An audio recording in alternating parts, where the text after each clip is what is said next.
Hello dear students, welcome to Maths Education. ইতিমধ্যে thumbnail চাই তোমালোকে নিশ্চয়কৈ গম পাইছা আজিৰ ভিডিওটো খুবেই এটা ইম্পৰ্টেন্ট তোমালোকৰ বাবে ভিডিও হ'বলৈ গৈ আছে কিয়নো এই ভিডিওটো তুমি খুব সুন্দৰকৈ কোঅৰ্ডিনেট জ্যামিতি অৰ্থাৎ স্থানাংক জ্যামিতিত থকা আটাইকেইটা ফৰ্মুলা খুব সুন্দৰকৈ কোড কেনেদৰে ইউজ হ'ব আমি কৰি দেখাবলৈ চেষ্টা কৰিম। একেবাৰে ফাৰ্স্ট তোমালোকে ফৰ্মুলাটো পাইছিলা তোমালোকৰ ডিসটেন্স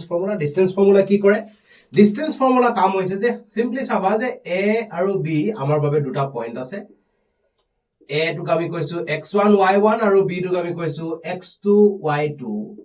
এই বিন্দু দুটাৰ মাজৰ a আৰু b নামৰ বিন্দু দুটাৰ মাজৰ ডিসটেন্স উলিয়াবৰ বাবে আমি কি কৰিম ডিসটেন্স ফৰ্মুলা ব্যৱহাৰ কৰিম। যেতিয়া কোনোবা দুটা বিন্দুৰ ডিসটেন্সৰ কথা যেতিয়া আমি কোৱা হ'ব তেতিয়া আমি সদায় ডিসটেন্স ফৰ্মুলা ব্যৱহাৰ কৰিম। তাৰ বাবে ফৰ্মুলাটো সিম্পলি কি কৰিবা পিছৰ এফচিছাটোৰ পৰা আগৰ এফচিছাটো মাইনাস কৰিবা অৰ্থাৎ x2 x1 হোল স্কয়াৰ আৰু একেদৰে y2 y1 হোল স্কয়াৰ। ইয়াতে মই পিছৰটো আগত দিছো তোমালোকে কেতিয়াবা কিবা কাৰণত যদি প্ৰয়োজন হয় তোমালোকে x1 x2 লিখিবলৈ কৰিলেও আনসাৰটো একেটাই ওলাব। গতিকে তোমালোকে এটো লিখিলে হ'ল মই তোমালোকক কৈছো যে তোমালোকে এনেদৰে লিখিবা। সো কোনোবা দুটা বিন্দুৰ মাজৰ ডিসটেন্সৰ কথা যেতিয়া ক'ব যিকোনো দুটা বিন্দুৰ মাজৰ ডিসটেন্স উলিয়াব লগা কথা যেতিয়া আহিব তেতিয়া আমি কি কৰিব লাগিব ডিসটেন্স ফৰ্মুলা অৰ্থাৎ দূৰত্ব সূত্ৰটো ব্যৱহাৰ কৰিব লাগিব। তাৰ লগে লগে আমাক যদি কোৱা হয় সেকশন ফৰ্মুলা অৰ্থাৎ বিভাজন সূত্ৰটো ক'ত ব্যৱহাৰ হ'ব যেনেকৈ a আৰু b আমাৰ বাবে দুটা বিন্দু ইয়া কোনোবা এটা p নামৰ বিন্দুৱে ডিভাইড কৰিছে ভালদৰে চাবা a বিন্দুটোৰ স্থানাংকটো x1 y1 আৰু b বিন্দুটোৰ স্থানাংকটো হৈছে x2 y2 ইয়া p নামৰ কোনোবা এটা বিন্দুৱে ডিভাইড কৰিছে মই ধৰি লৈছো যে p নামৰ বিন্দুটো আমি সদায় এনেদৰে স্ট্যান্ডাৰ্ড ফৰ্মত আমি সদায় কি কৰো এটা বিন্দুৰ কথা যেতিয়া কোৱা হয় তেতিয়ালে আননোন বিন্দুটোক আমি এনেদৰে xy দ্বাৰা নামকৰণ কৰো। এতিয়া এই p নামৰ বিন্দুটোৱে যদি ab নামৰ ৰেখাখণ্ড ডালক ডিভাইড কৰিছে obviously কিবা এটা ৰেশিওত কি ডিভাইড কৰিব ধৰি লৈছো মই যে p নামৰ বিন্দুটোৱে ab নামৰ ৰেখাখণ্ড ডালক m:n অনুপাতত ভাগ কৰিছে দুটা টুকুৰা কৰিছে এটা ap আৰু এটা হৈছে pb। এতিয়া এই p নামৰ বিন্দুটোৰ যেতিয়া ৰেশিওৰ কথা ক'ব p নামৰ বিন্দুটোৰ যেতিয়া কোঅৰ্ডিনেটছৰ কথা ক'ব ভালদৰে মনোযোগ দিবা যেতিয়া কোনোবা এটা বিন্দুৰ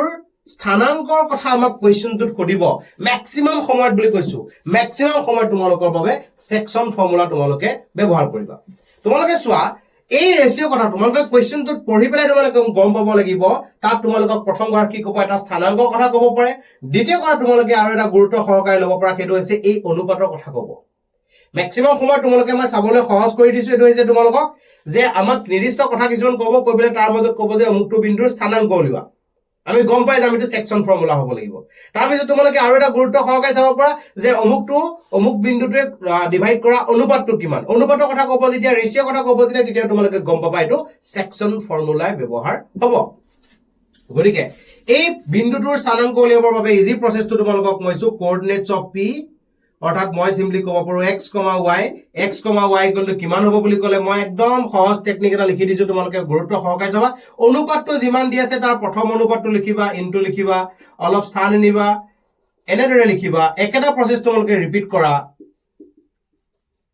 হল। এই কামটো কৰাৰ পিছত এতিয়া তোমালোকৰ প্ৰসিডিউৰটো কি কৰিবা যে আমি কি শিকিছো পিছৰটো আগত লিখিবলৈ শিকিছো খৰাই গতিকে x ৰ কথা যদি প্ৰথমটোত x আছে ইয়াতো x থাকিব এফচিছা হ'ব এটো হ'ব অৰ্ডিনেট গতিকে কি কৈছো ইয়াত তোমালোকে প্ৰথম স্থানটোত কি কৰিবা আমি লিখিবলৈ শিকিছো পিছৰটো আগত লিখি আছো খৰাই গতিকে পিছৰটো তোমালোকে আগত লিখি দিবা একদম simply mx2 + nx1 divided by m plus n my2 plus ny1 divided by m plus n এটো হৈছে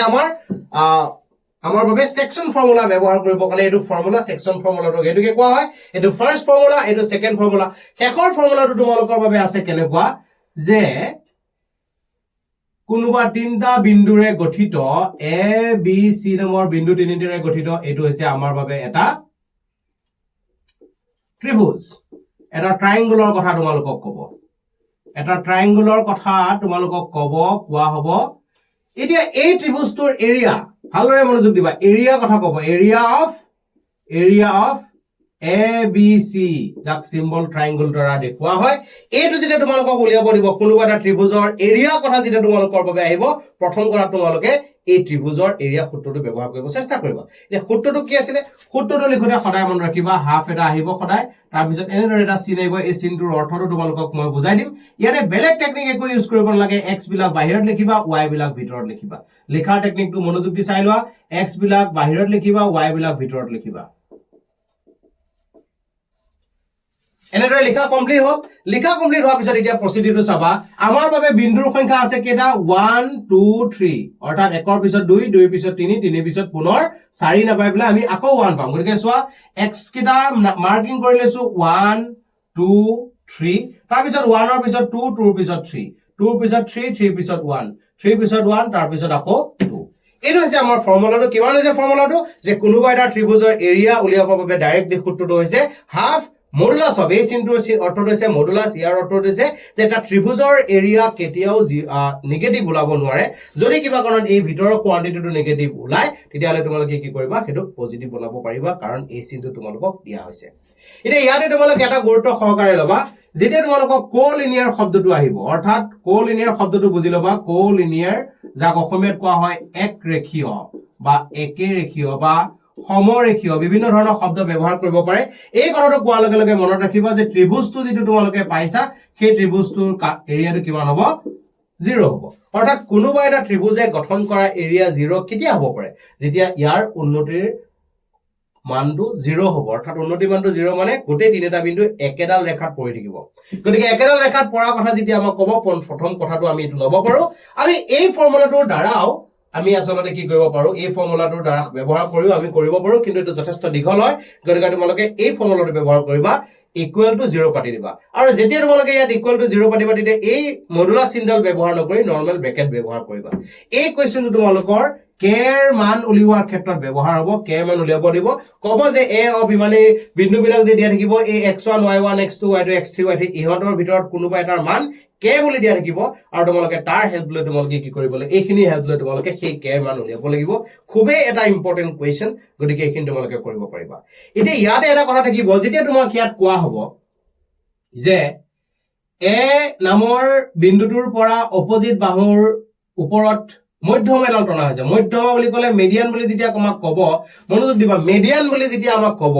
মিডিয়ান এই এম বিন্দুৰ স্থানাংক অৰ্থাৎ এই ত্ৰিভুজটো আৰু এই ত্ৰিভুজটো কালি যেতিয়া আমাক উলিয়াবলৈ কোৱা হ'ব বা বিভিন্ন ধৰণৰ কণ্ডিচনত তোমালোকক কোৱা হৈছে যে ত্ৰিভুজ দুটা কালি তোমালোকক প্ৰয়োজন হৈছে তেতিয়া তোমালোকে এটা টেকনিক ব্যৱহাৰ কৰিবা যে ইয়াত যদি এম বুলি যে আমাক কৈছে এম টো কি হ'ব লাগিব যদি হে এ এম ডাল মধ্যমা হ'ব লগা হয় তেতিয়ালে কি হ'ব লাগিব বি সি ৰ মধ্যবিন্দুটো হ'ব লাগিব এম এই ক্ষেত্ৰত তোমালোকে কি কৰিবা এই মধ্যবিন্দু উলিয়াবৰ বাবে এই সূত্ৰ ব্যৱহাৰ কৰিবা যেনেদৰে মই তোমালোকক কৈছো যে পি নম্বৰ বিন্দুটোৱে ডিভাইড কৰিছে এতিয়া তোমালোকক মই আকৌ এবাৰ কথাটো কৈছো চোৱা যদি হে পি নম্বৰ বিন্দুটো এ বি ৰ মধ্যবিন্দু হয়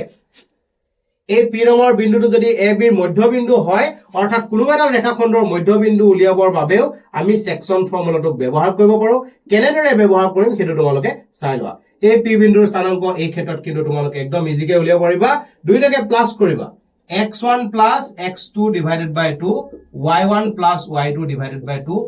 খুবেই এটা ইম্পৰ্টেন্ট তোমালোকৰ এই ফৰ্মুলাটো তোমালোকক লাগিব যেতিয়া কোনোবা এটা ৰেখাখণ্ডৰ মধ্যবিন্দু আমাক উলিয়াবলৈ কোৱা হ'ব মধ্যবিন্দুৰ স্থানাংক যেতিয়া উলিয়াব দিব তেতিয়াও আমি এই সেকশন ফৰ্মুলা ব্যৱহাৰ কৰিম মই